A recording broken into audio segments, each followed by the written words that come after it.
Hay música que es mucho más que música, ¿verdad? Es como literatura cantada. Y pocas músicas en el mundo representan esto también como el vallenato colombiano, una tradición donde de verdad cada acorde está contando una historia. Y para que quede claro desde el principio, vamos a empezar fuerte. Con esta frase de Gabriel García Márquez. A ver, que un premio Nobel de literatura defina así su obra maestra, tela.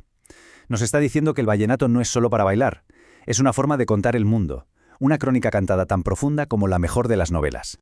Y en el corazón de toda esta tradición está esta figura, el juglar. Pero ojo, no pensemos en un músico sin más. Que va, el juglar era el alma del pueblo. Era el periódico andante, el poeta, el que montaba el espectáculo. Todo en una sola persona que iba de un sitio para otro. Pensemos un momento, antes de la radio, de Internet, de todo, ¿cómo se enteraba la gente de las noticias, de los cotilleos, de las historias de amor?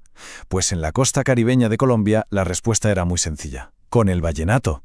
El juglar tenía una función social importantísima, comunicar.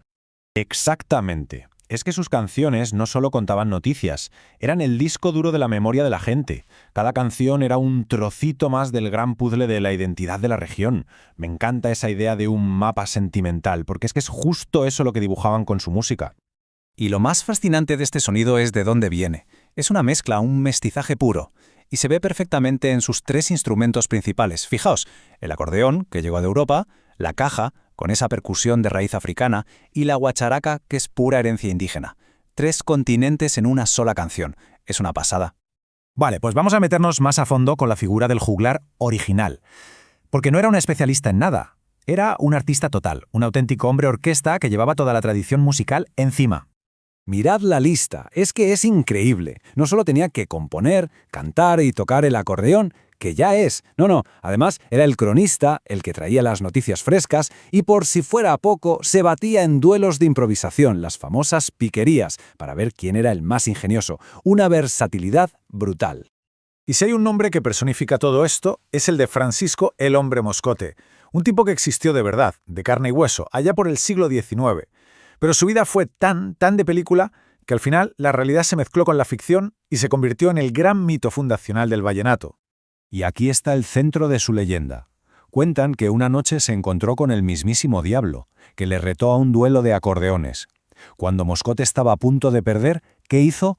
Tocó el credo al revés y venció al mal. Esta historia, que luego García Márquez haría famosa en todo el mundo, le dio al vallenato un aura casi sagrada. Pero, claro, cuando la figura del juglar parecía ya algo intocable, apareció alguien que lo puso todo patas arriba, una paradoja andante. El compositor más famoso de todos los tiempos, un hombre que rompió absolutamente todas las reglas. Es que esta tabla comparativa lo hice todo. Por un lado, el juglar de toda la vida, humilde, del campo, un genio del acordeón.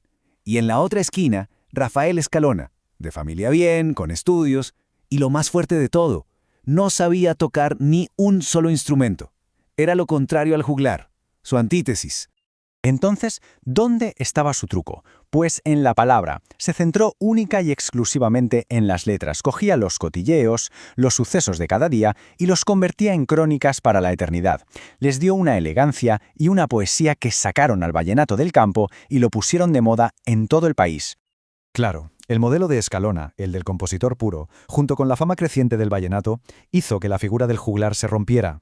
La tradición se empezó a especializar. Y así, ese artista total se dividió en los 3 roles que definen a cualquier grupo vallenato de hoy. El compositor, que es el narrador. El acordeonista, que es el máquina del instrumento. Y el cantante, que es el frontman. Se acabó eso de tener que hacerlo todo. El vallenato se profesionalizó. Y aquí un hombre clave fue Jorge Oñate. Fue él quien consolidó la figura del cantante como la estrella del grupo. Demostró que una voz potente y dedicada podía llevar las canciones a otro nivel de éxito, y rompió para siempre esa norma de que el que tocaba el acordeón tenía que ser el que cantaba. Si lo vemos así, en perspectiva, el viaje es una locura. De ser música de campesinos que viajaba en burro a principios de siglo, a petarlo en la Radio Nacional en los 70, y de ahí a conquistar el mundo entero en los 90. Una evolución meteórica, vamos. Y en todo este viaje, desde el burro hasta los estadios, a pesar de los cambios, de la comercialización, hay algo que se ha mantenido ahí, en el centro de todo, sin moverse: la historia, la letra. Es que la clave es esta. El gran legado de Escalona no fue musical, fue literario. Como dice su biógrafa, su genialidad era crear un mosaico, con palabras, contar las historias, las costumbres, hasta los cotilleos de su tierra, y convertirlos en arte. Y que nadie piense que esto es cosa del pasado. La tradición de la palabra primero sigue muy viva. Escuchad a Adalberto Liñás, un compositor actual. Como Escalona, no toca ningún instrumento, pero su música nace de sus recuerdos, de lo que observa. Y esto es genial. Liñás es médico de profesión, o sea que por el día ausculta los cuerpos de sus pacientes y en su tiempo libre ausculta el Armo del Caribe para escribir canciones. Es la prueba viviente de que el corazón del vallenato está en la poesía, no necesariamente en ser un virtuoso del instrumento. Todo esto nos lleva inevitablemente a una pregunta. ¿Qué pasa con una tradición que nace para contar historias cuando su función original, su razón de ser, prácticamente desaparece? Y el debate hoy está servido. Muchos puristas se lo preguntan. ¿Se han acabado los juglares de verdad? ¿El éxito comercial se ha comido el alma del vallenato? Y la gran pregunta, si ya no hacen falta mensajeros, ¿qué nuevas historias quedan por contar?